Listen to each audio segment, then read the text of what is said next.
For 70 years, the relationship between Disney and animals has been undeniable. From countless cartoon characters, entertaining animatronics, and Oscar-winning true-life adventures, Disney and animals are virtually one and the same. Walt may have summed it up best when he said, "I only hope we never lose sight of one thing, that it was all started by a mouse."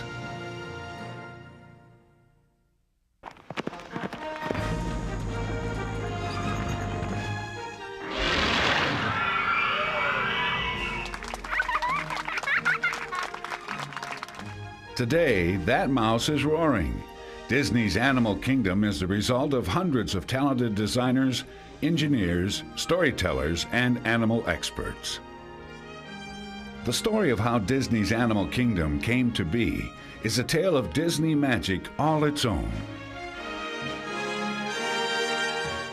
It all started in 1990 when Michael Eisner and a group of talented Disney Imagineers began brainstorming the idea for a theme park devoted to animals. A traditional zoo was not what the designers had in mind. Seeing animals in cages was not the experience Disney was after. The driving philosophies were entertainment, adventure, and conservation awareness. The designers began by packing up and heading off to Africa, surrounding themselves with exactly what they wanted to reproduce.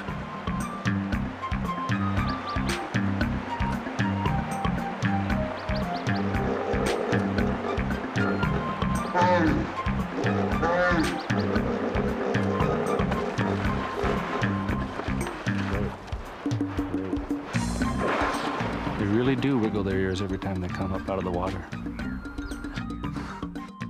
They discussed the look, the feel, and the story they would create for Disney's Animal Kingdom. How perfectly round that is, like a cup.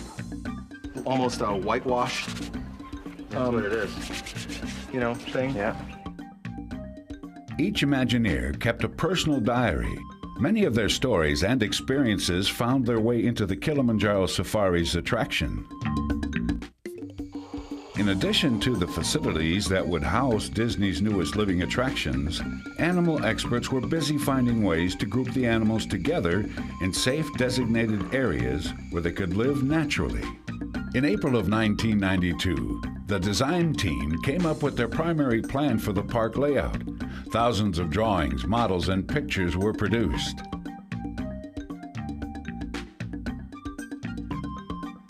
On their first major presentation, Disney executives were truly amazed. With only minor changes, the initial park layout was approved and set. Disney's Animal Kingdom suddenly became real and urgent. First, a place had to be found that would hold all the ideas and stories as well as provide a safe and comfortable home for the animals. 600 acres of land just west of the Walt Disney World Resort in Florida was perfect.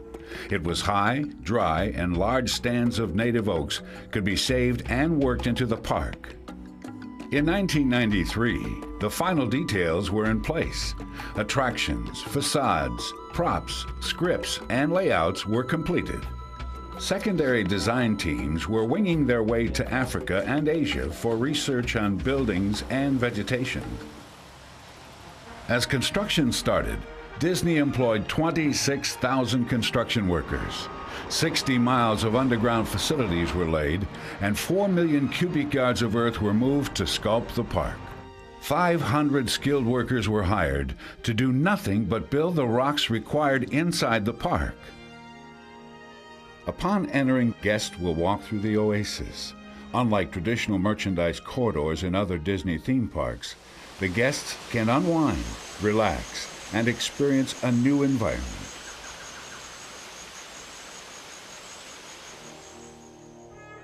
At the center of the park, the Tree of Life is a soaring tribute to the interconnectedness of life. Due to its size and weight, the initial design was based on a dome. Connected to a base that utilized offshore oil well technology, the final shape was structurally sound, but for the builders, it presented a huge challenge. However, an ingenious design was conceived that allowed 4 sequentially sized branches to be connected in random patterns. Sculptors from all over the world were brought together to create the base of the Tree of Life. It started as a model that was cut into small cubes. The cubes were digitized into a computer that fabricated the tree stages in 8 by 8 sections. Once the sections were completed, they were flown to the site by helicopter.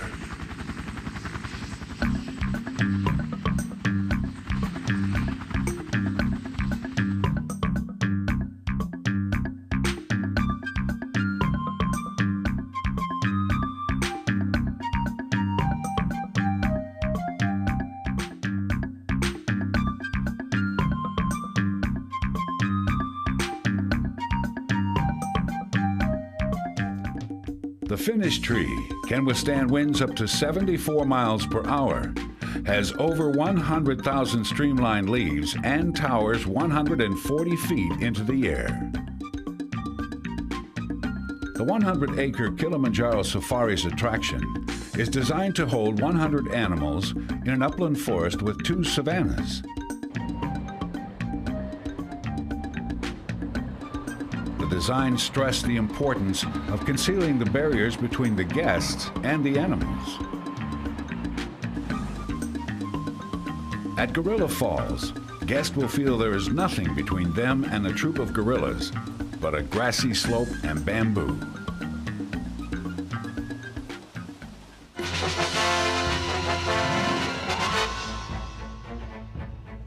In Dinoland, the thrill ride, Countdown to Extinction, has the largest audio animatronics ever produced.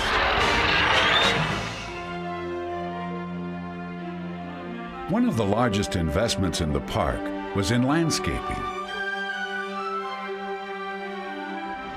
The park called for more than 4 million plants, ranging from huge trees to small shoots of grass.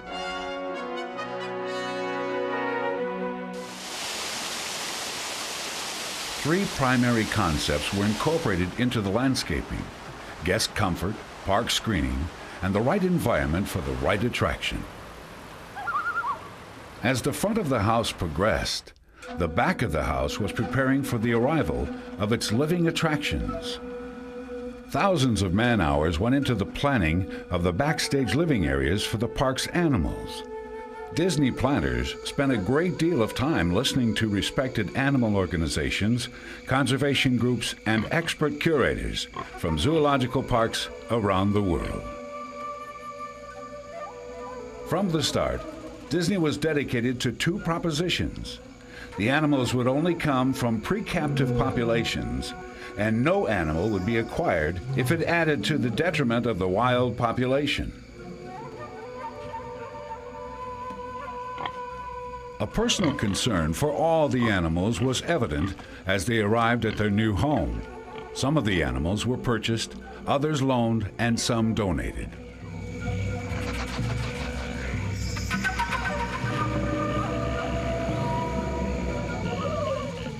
Disney's Animal Kingdom represents a paradigm shift in animal care.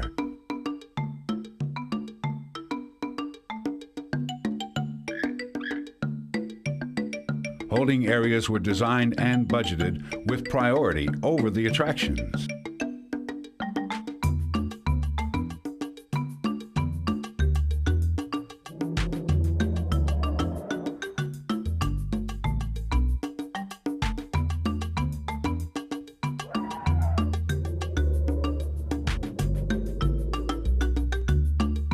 The buildings are climate controlled. Huge skylights provide sunshine, and fresh air circulates through the enclosures. Once the animals are in their new homes, a staff of 300 animal care specialists and veterinarians will care for them 7 days a week. Here at Disney Animal Kingdom, we feed 1,500 animals. In a day, we go through approximately 1.5 tons of food. Of that types of food, we go through produce, grain, hay, and meat products.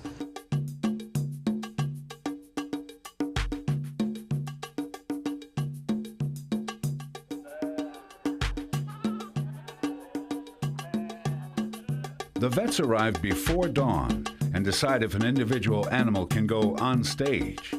Mammals are usually held in quarantine for 30 days after they're brought into the collection, so we can just make sure they're healthy.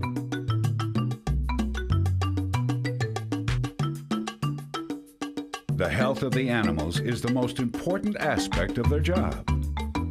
Well, my name's Melinda, and I'm one of the animal keepers here in Conservation Station. And with me is a bird called a tawny frogmouth.